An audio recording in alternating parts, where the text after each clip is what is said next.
আমি বিশ্বাস করি প্রত্যেকটি প্রাইমারি স্কুলের শিক্ষকরা যদি তারা নিজ গুলি চিন্তা করেন, আমার সামনে এই সন্তানগুলি, এগুলি আমার নিজের সন্তান।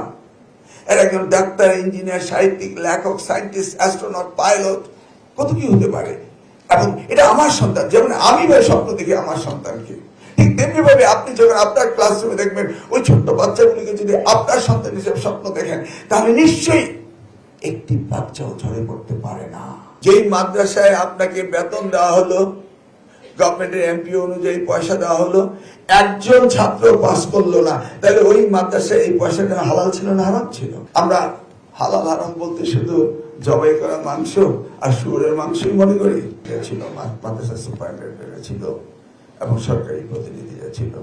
আমি জিজ্ঞেস করলাম, একজন কোদালিকে যে মাটি কাটে, লেবার, তাকে যদি মাটি কাটতে দেওয়া হয়, শিশুর মজুরি ছিল 100 টাকা, 100 টাকা মজুরি দেওয়া হবে একদিনে 8 ঘন্টা পরিশ্রমের জন্য। ধরে নিলাম তাকে 50 টুকরি মাটি কাটতে হবে। সে যদি 50 না কেটে 40 কাটে, 40 না কেটে যদি 30 টুকরি কাটে, 30 টুকরি না কেটে যদি 20 কোটি টুকরি কাটে, তাহলে আমরা বলবো যে ইয়েস, অর্ধেক কাজ করেছে। কিন্তু সে যদি এক টুকরিও মাটি না কাটে, তাহলে 100 টাকা পারিশ্রমিক দেওয়া কি হালাল না হারাম? এক টুকরিও মাটি কাটলেন না, আপনার পারিশ্রমিক 100 টাকা আপনি নিয়ে গেলেন, তাহলে এই আয়টা হালাল না হারাম? কিন্তু হুজুররা তখন আমার উত্তর দেয়নি, কারণ তারা জানে এরপর আমি কোথায় যাচ্ছি।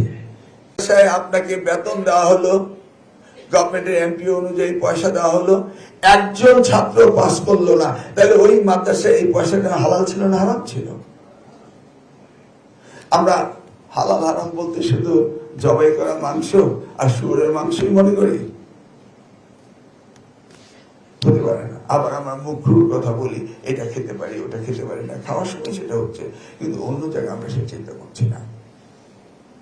আমি অনুরোধ করব, আমরা সকলেই নিজ গুণে চিন্তা করব যে আমার দায়িত্বটা কি, আমি কি করতে চাচ্ছি। আমি বিশ্বাস করি প্রত্যেকটি প্রাইমারি স্কুলের শিক্ষকরা যদি তারা নিজ গুলি চিন্তা করেন, আমার সামনে এই সন্তানগুলি, এগুলি আমার নিজের সন্তান। এর একজন ডাক্তার, ইঞ্জিনিয়ার, সাহিত্যিক, লেখক, সায়েন্টিস্ট, অ্যাস্ট্রোনট, পাইলট, কত কি হতে পারে।